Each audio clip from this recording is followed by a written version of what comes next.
Ito hong susunod na pag-uusapan natin ay may kinalaman naman sa pagtitipid at lalo ho ngayon ngayon yung katatapos lang ng pag-observe natin, 'di ba, sa Earth Day 2026 at isang napakahalagang bahagi naman para makakontribute tayo mismo na bilang mga consumer para makatipid sa kuryente sa gitna ng National Emergency Energy Emergency. Tanungin natin kung ano ba tong inisyatibang ito ng Department of Energy kaugnay sa parang Earth Hour, lingguhang Earth Hour nga ba ito? Mula kay Director Patrick Aquino ng Energy Utilization Management Bureau ng Department of Energy. Director Aquino, magandang hapon po. Si Yuel Reyes po ito sa DZRH. Nakamute ng programa ngayong hapon. Opo. Ano ba ito, Sir Director? Tama ba? Lingguhang gagawin sa pangunguna ng DOE? Tama po ito. Ang tawag po natin sa kanya ay oras natin sa efficiency. Wow. Kagaya nung inanunsyo natin simula nung Lunes, perfect nga ngayon to dahil sineselebrate nga natin tong linggong ito yung Earth Day. Balikan lang natin nung nakaraang buwan, nagkaroon tayo ng tinatawag na Earth Hour. Nung sama-sama nating pinatay yung non-essential lights, nagbawas tayo ng appliances sa loob ng isang oras. Kung babalikan natin, mahigit 145 megawatts yung natipid natin. So nangangahulugan, 1,000,000 kabahayan ang na-power nun. Kaya ngayon, ang ina-encourage ng ating DOE, pinapaalalanan ng ating mga kababayan na kung gagawin natin siyang habit, lingguhan, tuwing Sabado, alas 8 hanggang alas 9 ng gabi, pinapaalalahanan natin yung mga sarili natin na may mga bagay na malaking maitutulong. Yung mga appliances na hindi natin ginagamit, bubunutin natin, and then nga yung ilaw. So yun po yung simbolismo na gusto natin. At saka syempre, pag nakatipid tayo, malaking tulong na yun sa ating mga budget. Okay. Ito ho bang tama na yung program natin na ay habang ngayon tag-init lang po ba ito o magtutuloy-tuloy ito hanggang tayo ay nasa declaration ng National Energy Emergency?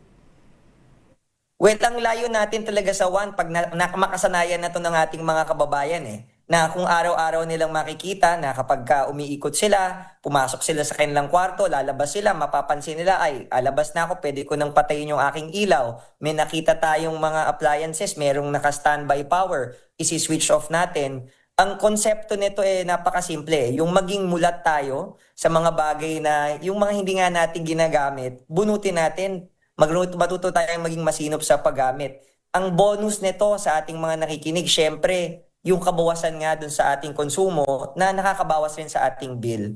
At tulad nga nung sinabi natin, paalala natin, alam natin na mainit ang panahon ngayon, para mas effective or mas efficient yung ating mga aircon, yung paalala natin, siguraduhin nating malinis yung aircon filter natin, yung LEC ng ating electric fan, malinis rin. At kung magseset nga po tayo ng ating aircon thermostat, lagay po natin sa 24 degrees Celsius, wag masyado pong mababa. Dahil pagka kada degree na mas mababa sa 24, tumataas rin po yung konsumo natin sa kuryente. Buti nabanggit nyo ho yan dahil lang akala natin na makakatulong yung Earth Hour. Pag nasabing Earth Hour, pagpapatay lang tayo ng ilaw, bubunutin lang yung mga appliances natin na usually napapabayaan lang natin na nakasaksak. Pero malaking tulong ho yung sinabi ninyo, lalo sa mga electric fan at sa mga merong aircon na regularly linisin yung kanila hong gamit dahil malakas din yung nagiging konsumo nito. Tama po, kagaya po parati nating sinasabi, yung mga tips nilalagay natin sa social media, katuwang rin natin yung Meralco at yung mga electric cooperatives natin nationwide. Kasi pag madumi nga yung ating aircon filter o yung ating electric fan, ilang porsyento ang nadadagdag sa konsumo. Nag-run kami ng numbers, batis-batis sa aming pag-aaral, paminsan maabot 100, 200 yung nadadagdag. Just by making sure na malinis yung ating electric fan, yung ating aircon filter. At yung isa pa nating pinapaalala, paminsan rin maging mulat tayo yung mga ating mga silid. Merong mga uwang, nakakapasok ang init. So mas hirap yung ating electric fan, mas hirap yung ating aircon. Siguraduhin nating lapat yung mga bintana natin kung tayo nag-i-aircon o nag-i-electric fan, maging yung ating mga pinto. Okay, nasa gaano kalaki yung in overall sa pagtaya ho natin ang maititipid natin sa kuryente pag sama-sama nating ginawa ito? Kahit sa mga maliliit na households lang. Sa mga maliliit na households, gumawa ang ating DOE ng listahan eh. Yung mga bagay na halimbawa magpalit tayo ng LED, yung paggamit natin ng aircon, ilalagay natin sa 24 degrees siya, yung ating mga electric fan, yung tamang haba ng operation, aabot siguro hanggang 10% sa kabawasan sa bill natin siya eh. Wow. Kaya ngayon yung sinasabi natin sa mga kababayan, and hopefully pag itong ginawa nga natin itong lingguhang activity na oras natin sa efficiency, 1 oras kada Sabado, alas 8 hanggang alas 9, mas marirealize natin, mapapaalalahanan ng ating mga kababayan na, teka muna, may mga bagay pa pala tayong mapagtitipiran, makikita nating mas magiging efficient tayo, at syempre yung magandang impact nito, yung bawas na sa ating gastusin, nakatulong pa rin tayo sa pangkalahatan sa ating sitwasyon. Banggit tayo, Director, ng kahit anong appliance, lalo sa mga maliliit na household na kumukonsumo ng below 100 kilowatt hour kada buwan. Ano yung pwede nilang mamaya, yun yung una na sa listahan nila na bubunutin nila or papatayin nila? Typically, pagka ganyang mga lifeliner natin yan sa ilalim ng programa, di ba pinadali na ng ating pamahalaan. Basta ikaw ay bahagi ng listahan ng 4P, automatic ka ng bahagi ng wala ka nang binabayaran. Basta't hindi ka lalagpas dun sa 100 kilowatt nga kada buwan. Typically, ang pinakakaya nilang gawin dun yung magpatay lang ng ilaw. Yung pagpapatay lang ng ilaw natin, malaking bagay na yun, malaki na ang matitipid nila, especially para dun sa mga kabahayan na mga below 100 kilowatts na yun. And then, syempre, doon naman sa mga mas malaking kabahayan, kung tayo naman po, siguraduhin nilang ang paalala natin yung sa thermostat. Kasi nga, uulit-ulitin ng ating DOE, kapag ka mas mababa sa 24 degrees, yung ating sineset sa temperature, nadadagdagan ng 10% yung konsumo eh. So, pag nilagay mo yan sa 20 or 22 halimbawa, halos nadodoble yung ginagastos natin sa konsumo at saka doon sa bayarin. Okay, panghuli na lang, Director. Tama ho ba o fake news ito? Kapag yung inverter na aircon, hinayaan nating tuloy-tuloy, 24/7, walang patayan. Malaki nga ba yun na ititipid pa rin natin sa kuryente kapag ganon? Okay, linawin natin. Pagdating sa mga inverter technology, talagang mas matipid siyang patakbuhin.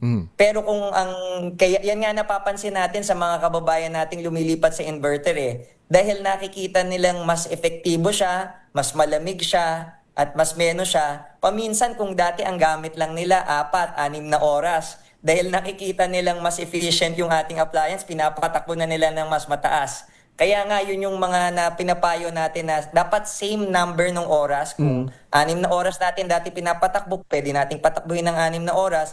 Pero kung lalagpas na rin tayo dun sa kinagawian nating takbo, tas aasahan nating bababa yung bill, syempre hindi ko. Yung nadoble rin naman yung pagtakbo ng ating aircon, di syempre babawi rin dun sa konsumo. Pero mas malaki yung natipid nyo kaysa yung datihan na hindi inverter ang ginamit.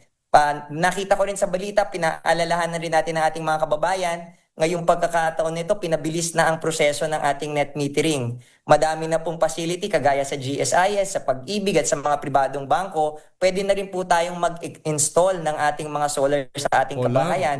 At sa ilalim nga po ng bagong mga polisiya, hindi na po lalagpas ng 10 araw ang ating net metering. So madali na pong magproseso nito. Alright, Director Patrick Aquino, sir, maraming salamat ho at sana maraming makiisa mamaya lingguhan ito mula alas 8 sa tinawag nating 1. Parang 1 oras lang naman to, tama sir, no?